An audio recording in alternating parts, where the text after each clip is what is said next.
Yo, what's up everyone? It's Ola here, and welcome to the channel.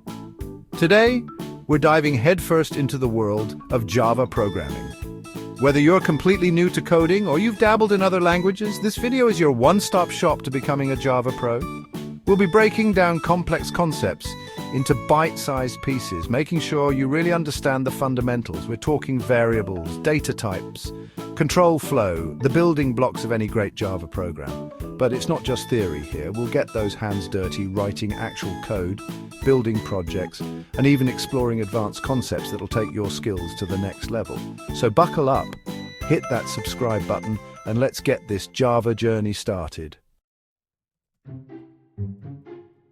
All right, before we build the next Instagram, we got to start with the basics. Think of it like learning the alphabet before writing a novel. We'll break down variables, those containers holding your data and data types, which define what kind of information you're working with. Once we've got those down, we'll move on to operators, the tools you'll use to manipulate that data and then control flow, the decision makers of your code, like if-else statements and loops. This is where the logic comes in, and trust me, it's way more fun than it sounds. Now that we've got the basics down, let's get your coding environment set up. Think of this as choosing the right tools for the job. First up, we need the Java Development Kit, or JDK for short. We'll head over to the official Oracle website and get you set up with the latest version. Next, we need an IDE, or Integrated Development Environment. Think of it as your coding command center. We'll talk about some popular options like Eclipse, IntelliJ, and NetBeans, all great choices. But for starting out, a simple code editor like VS Code will do just fine. Now we're getting into the heart of Java, its syntax and structure. We'll see how Java code is written, compiled, and how it all comes together. But the real magic starts with object-oriented programming, or OOP. We'll explore classes and objects, the blueprints and instances of your code. We'll dive into inheritance, polymorphism, and encapsulation, fancy words that essentially make your code more efficient and reusable. And of course, we'll cover key Java features like packages, interfaces, and abstract classes. All right, enough theory, let's build something. Time to put those newly acquired Java skills into practice.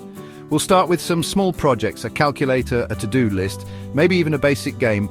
Don't worry, we'll walk through it step by step. And to really level up your problem-solving skills, I highly recommend checking out coding platforms like LeetCode, HackerRank, or Code Wars. They're like gyms for your coding brain.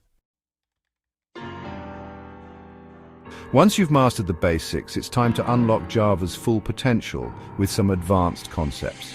First up, the collections framework, your toolkit for managing groups of data. We'll explore array lists, hash maps, and hash sets. Then we'll dive into exception handling.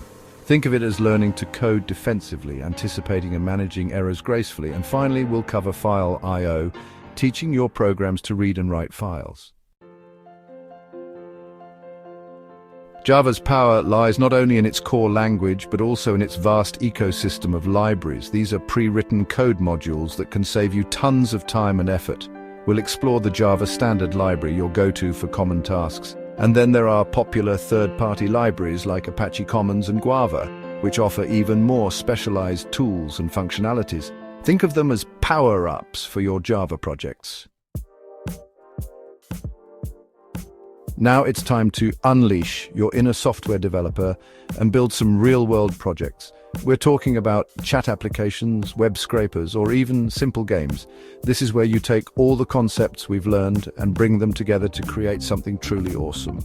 And as you dive into bigger projects, we'll talk about using Git and GitHub for version control and collaboration. This is crucial for managing your code base and showcasing your work to the world.